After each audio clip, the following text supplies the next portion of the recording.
Hello everyone, 2023 is over, which means that everyone has summed up or is summing up the year, so it's time to tell you about the best games of 2023 in my opinion. Let's start with Forza Motorsport, a racing simulator from Turn 10 Studios.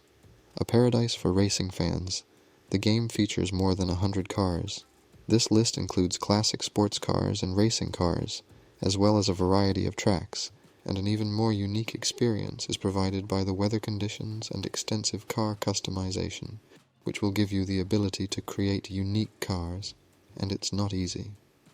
Not to notice the beautiful graphics, the reflection of everything. The sound makes the game atmospheric, immersing you in the world of the game, and the realistic driving physics will immerse you in the world of racing with high implementation of driving.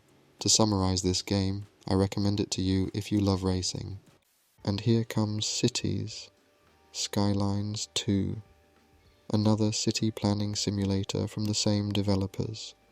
The first part of Cities Skylines was a masterpiece and very addictive, because the developers offered fans of city planning simulators something that they could not help but do. Seems to have added a number of additions, and now, many years later, Cities Skylines comes out, and this game has doubled the success of the previous game, since the new game has made the world more dynamic. Now the choice of map will determine the climate of your city.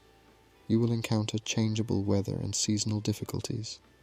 Also, your decisions affect the life of every citizen, creating chains of events that, brick by brick, shape the personality of each of them, as well as yours.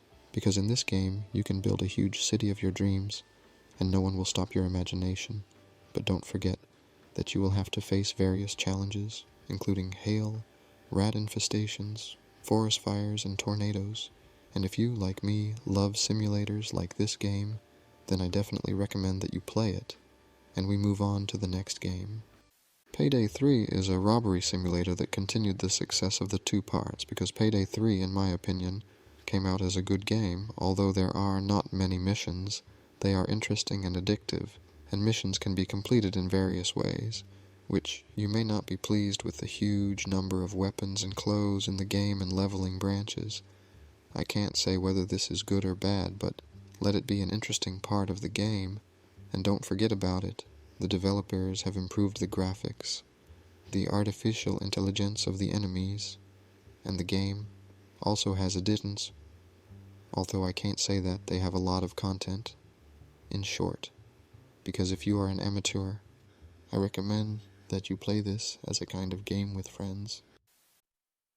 Here is Atomic Heart, a game in a setting where the USSR, after World War II, became a leader in the production of robots. The events of the game take place in 1955, when the brilliant scientist Dmitry Sechenov is on the verge of launching Collective 2.0, a program for controlling robots with the help of thoughts. However, at the last moment, everything doesn't go according to plan. The robots suddenly start killing absolutely everyone around, and the main character now has to find out how this happened and stop this meat grinder. In my opinion, the game turned out to be interesting, a well thought out and filled world, an intriguing story, and excellent music that will take you back to the times of the USSR. Also interesting skills, although there are not as many of them as we would like, but this covers up with new gameplay features. In the end, I can say that it's worth playing. Starfield is another game from the developers of Skyrim, and although the game didn't come out very well, in a few years they will completely finish it and fix the bugs like in other games from Bethesda. But let's not talk about the problems. It's time for the positives. Let's start with the details of the objects. It's done well.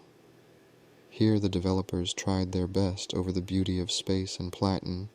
Despite the desolation, they can be beautiful, because in the large open world there are a lot of planets. There is also leveling in the game, although the game has a lot of problems, but it's worth playing in a couple of years if you are a fan of games about space.